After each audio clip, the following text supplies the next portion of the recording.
بسم اللہ الرحمن الرحیم۔ السلام علیکم۔ ایک بادشاہ شکار کرتا ہوا اپنے قافلے سے بچھڑ گیا۔ اسے پیاس لگی تو وہ ایک باغ میں جا نکلا۔ اس نے پانی طلب کیا تو باغبان کی بیٹی نے ایک انار توڑا اور اسے برتن میں نچوڑا۔ وہ برتن اس انار کے رس سے بھر گیا۔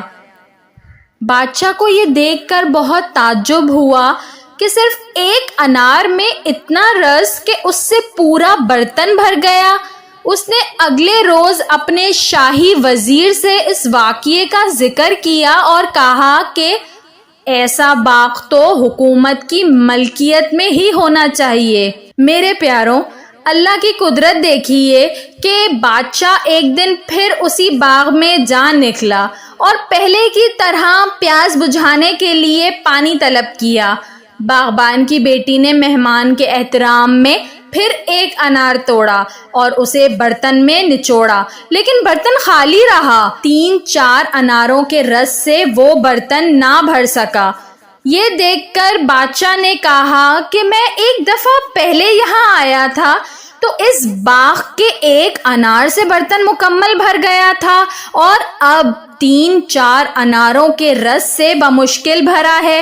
اس کی کیا وجہ ہے؟ سادہ مزاج لڑکی نے جواب میں کہا، باغ وہی ہے، انار وہی ہیں۔